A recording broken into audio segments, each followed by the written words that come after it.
Alors bonsoir à vous tous. Hier soir, en séance régulière de la communauté maritime des îles, les élus du conseil municipal, mes collègues en fait, ont adopté unanimement un projet une résolution plutôt de contrôle intérimaire. C'est un geste qui peut paraître banal à première vue, mais qui est un geste qui est extrêmement important pour le futur de notre communauté, pour le futur de l'occupation de notre territoire.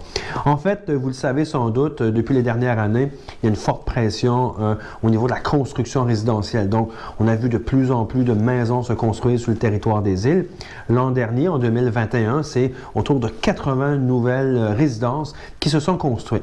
Certaines de ces résidences ont été construites près des zones desservies par les services municipaux, donc principalement les zones résidentielles qui sont présentes un peu partout à l'intérieur des villages, mais nombreuses résidences ont été construites autour des zones agricoles et forestières, ce qui amène un défi supplémentaire pour, évidemment, la prestation de services municipaux dans ces zones-là qui sont non desservies, mais également pour la perte de ces territoires-là qui sont extrêmement importants. Le territoire agricole est déjà très petit dans la communauté des îles et si on veut favoriser l'émergence d'entreprises agricoles, si on veut soutenir nos agriculteurs actuels, mais il faut préserver ces territoires-là, préserver ces terrains-là, mais surtout les utiliser aux fins agricoles. Pour ce qui est des zones forestières, évidemment, le couvert forestier dans la communauté des îles est quand même rare, mais il est tout à fait important de le préserver puisque le couvert forestier est un des éléments qui protège nos nappes phréatiques. Donc, évidemment, plus on autorise des percées dans le couvert forestier ou plus on autorise des percées dans les zones agricoles, moins on atteint les objectifs qui étaient visés au départ.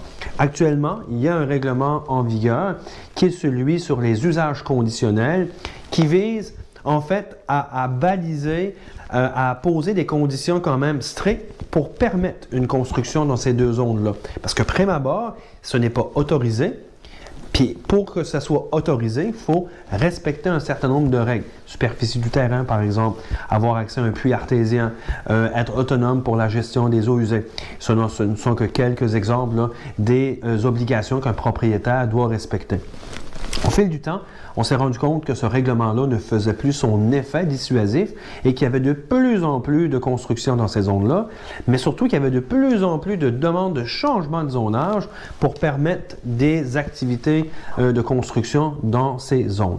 Donc, hier soir, avec tout le courage politique que ça commande, les élus ont adopté une résolution de contrôle intérimaire qui impose un gel de 90 jours, donc pour les 3 prochains mois, avec l'administration municipale, on va préparer un règlement de contrôle intérimaire qui, lui, sera une nouvelle version du règlement actuellement en cours, mais surtout qui va avoir effet, qui va être effectif jusqu'à l'adoption du schéma d'aménagement, puisqu'on est en pleine période de révision du schéma d'aménagement, qui, lui, va être adopté d'ici 2, peut-être même 3 ans.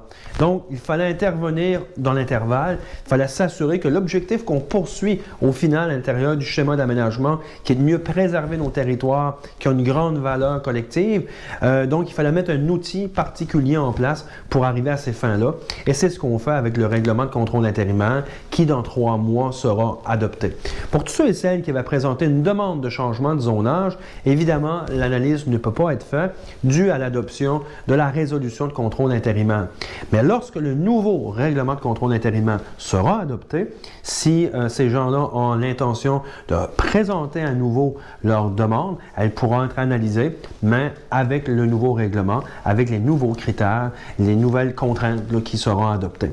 Évidemment, c'est toujours l'intérêt collectif qui guide nos décisions, qui guide les propositions qu'on met sur la table. Et vous savez, si on souhaite laisser un territoire où il fait bon vivre, si on veut s'assurer que la génération qui va nous suivre puisse elle aussi occuper le territoire des îles de la même façon que nous, on a pu le faire jusqu'à aujourd'hui, mais il faut prendre des décisions courageuses aujourd'hui qui auront de l'effet dans 5 ans, dans 10 ans et dans 15 ans. Et c'est exactement ce qu'on a fait hier soir. Donc, je vous invite à continuer de participer aux prochaines étapes. Il y aura des consultations dans le cadre de la révision du schéma d'aménagement. Il y aura même un sondage qui va être en ligne à partir du 14 février prochain. Et là, on voudra avoir votre vision, on voudra avoir votre opinion.